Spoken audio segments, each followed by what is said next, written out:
Saudaraku, suasana politik di Indonesia kembali memanas setelah ada saling sindir antara Presiden Prabowo Subianto dan mantan calon presiden di Pilpres 2024 Anies Baswedan.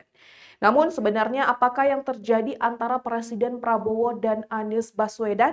Berikut informasi selengkapnya.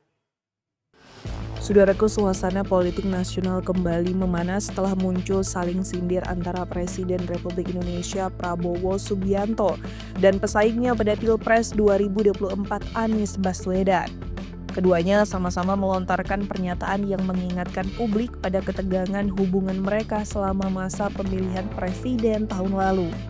Ketegangan ini berawal dari pernyataan Prabowo yang menyinggung kembali penilaian rendah yang pernah diberikan Anies kepadanya saat debat Pilpres 2024.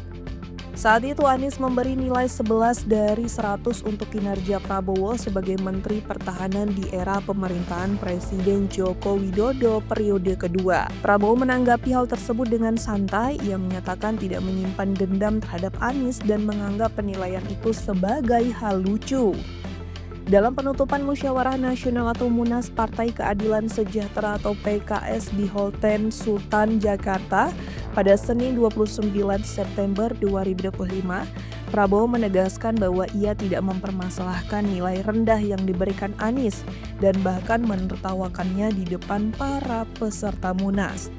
Prabowo kemudian melanjutkan dengan guyonan yang menyebut bahwa secara tidak langsung pernyataan Anies justru membantunya menang di Pilpres karena menimbulkan simpati dari kalangan emak-emak. Ia menambahkan bahwa pengalaman panjangnya dalam dunia politik membuatnya belajar menerima kekalahan dengan lapang dada. Menurutnya, seseorang yang ingin belajar bagaimana menghadapi kekalahan dapat melihat perjalanan dirinya yang pernah kalah dalam 4 dari 5 kali pemilihan umum. Ia juga menyinggung bahwa 2 kali Anies mendukungnya ia kalah, sementara ketika menang Anies tidak berada di pihaknya. Sindiran tersebut tampaknya tidak dibiarkan begitu saja oleh Anies Baswedan. Dalam kesempatan berbeda, Anies menyoroti praktik pemerintah di era Prabowo yang dinilainya jauh dari prinsip meritokrasi dan integritas. Ia menilai bahwa saat ini banyak jabatan publik diberikan berdasarkan kedekatan politik karena berkompetensi atau kemampuan yang sesuai dengan tanggung jawabnya. Menurut Anies, kondisi tersebut menjadi penghambat kemajuan bangsa karena tugas-tugas publik kerap dipegang oleh orang yang tidak memiliki keahlian yang memadai.